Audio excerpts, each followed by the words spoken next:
ధూమపానం ఆరోగ్యానికి హానికరం అని గవర్నమెంట్ మనకు చెప్తూ ఉంటుంది. ఒక 600 రకాల ఇంగ్రీడియంట్స్ కలిస్తే ఒక సిగరెట్ తయారవుతూ ఉంటుంది. ఇదే సిగరెట్ కాల్చేటప్పుడు 7000 రకాల కెమికల్స్ రిలీజ్ అవుతూ ఉంటాయి.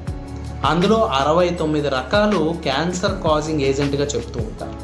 ఇందులో ఏ ఒక్క కెమికల్ మనం వాడే మెటీరియల్స్లో ఉన్నా డేంజర్, పాయిజన్ ఉందని చెప్పి స్టిక్కర్ అంటిస్తూ ఉంటారు. ఒక సిగరెట్లో అసలు ఇందులో ఎన్ని కెమికల్స్ కలుస్తాయని చెప్పి మీ అందరికీ చెప్తాను. మీ సిగరెట్ తాగే ఫ్రెండ్కి ఈ వీడియో షేర్ చేసి కుదిరితే వదిలేయమని చెప్పండి. స్మోక్ చేసేటప్పుడు కార్బన్ మోనాక్సైడ్ రిలీజ్ అవుతుంది. ఇది కారు యొక్క ఎగ్జాస్టర్ నుంచి వచ్చే పొగ. అమ్మోనియా బాత్రూమ్ క్లీనింగ్లో వాడతారు. ఆర్సెనిక్ ర్యాట్ పాయిజన్లో వాడతారు. ఎసిటిక్ యాసిడ్ ఇది హెయిర్ డైలో వాడతారు.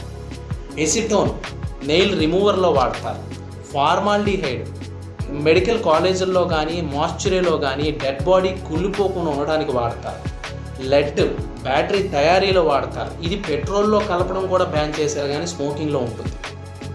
హైడ్రోజన్ సైనైడ్ రబ్బరు, ప్లాస్టిక్ తయారీలో వాడతారు. సో ఇన్ని రకాల కెమికల్స్ మీరు స్మోక్ చేసేటప్పుడు విడుదలవుతాయి. పక్కనున్నోడు పీలిస్తే వాళ్ళకి ఎఫెక్టు, మీకు ఎఫెక్టు. దయచేసి వదిలేయండి. Thank you.